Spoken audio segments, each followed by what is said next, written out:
بسم اللہ الرحمن الرحیم۔ معزز سامعین کرام، السلام علیکم ورحمۃ اللہ وبرکاتہ۔ مانگ لو گڑ گڑا کر خدا سے کہ ابھی مغفرت سستی ہے، کہتے ہیں کہ رمضان میں رب کی رحمت برستی ہے۔ جنت وہ واحد شاندار جگہ ہے جہاں جانا تو سب چاہتے ہیں مگر جانے کی جلدی کسی کو نہیں۔ اس کے در پہ سکون ملتا ہے، اس کی عبادت سے نور ملتا ہے، جو جھک گیا اللہ کے سجدے میں اسے کچھ نہ کچھ ضرور ملتا ہے۔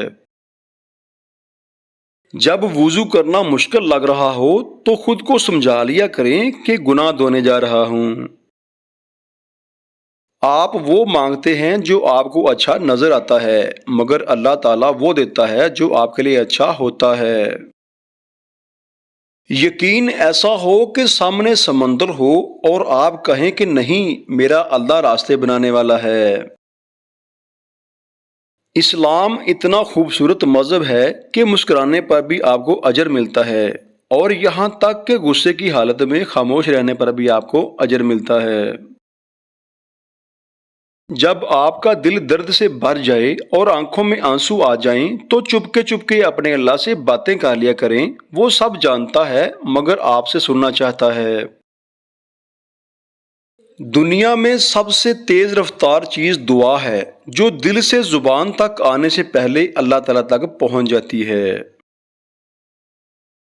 بے زبان کو جب وہ زبان دیتا ہے، پڑھنے کو پھر وہ قرآن دیتا ہے، بخشنے پہ جب آئے امت کے گناہوں کو، تحفے میں گناہ گاروں کو رمضان دیتا ہے۔ اپنے اندر پیدا ہونے والی موجودہ تبدیلی کو رمضان المبارک تک محدود نہ رکھیں، بلکہ خود کو تمام عمر کے لیے تبدیل کر دیں۔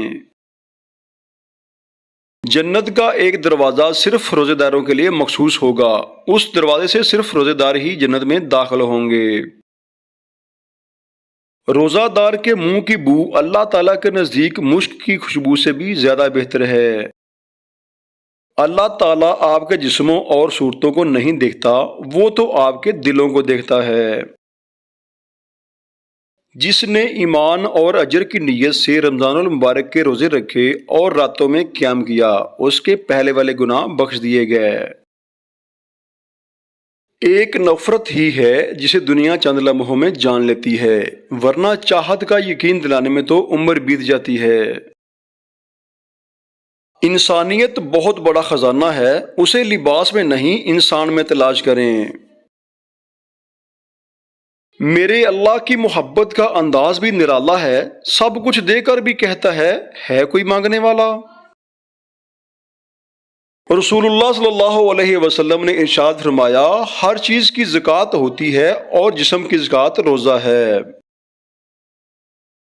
بات صرف 1.5 گز کے حجاب اور 4 گز کے عبایا کی نہیں، بلکہ بات تو اس محبت کی ہے جو آپ کے رب کو آپ سے ہے۔ حدیں جو تمہیں قید لگتی ہیں، اصل میں وہ تمہاری محافظ ہیں، کیونکہ تم حضرت فاطمہ رضی اللہ تعالیٰ عنہا کی جانشین اور اسلام کی شہزادیاں ہو۔ اللہ آپ کا نگہبان رہے۔ السلام علیکم ورحمۃ اللہ وبرکاتہ۔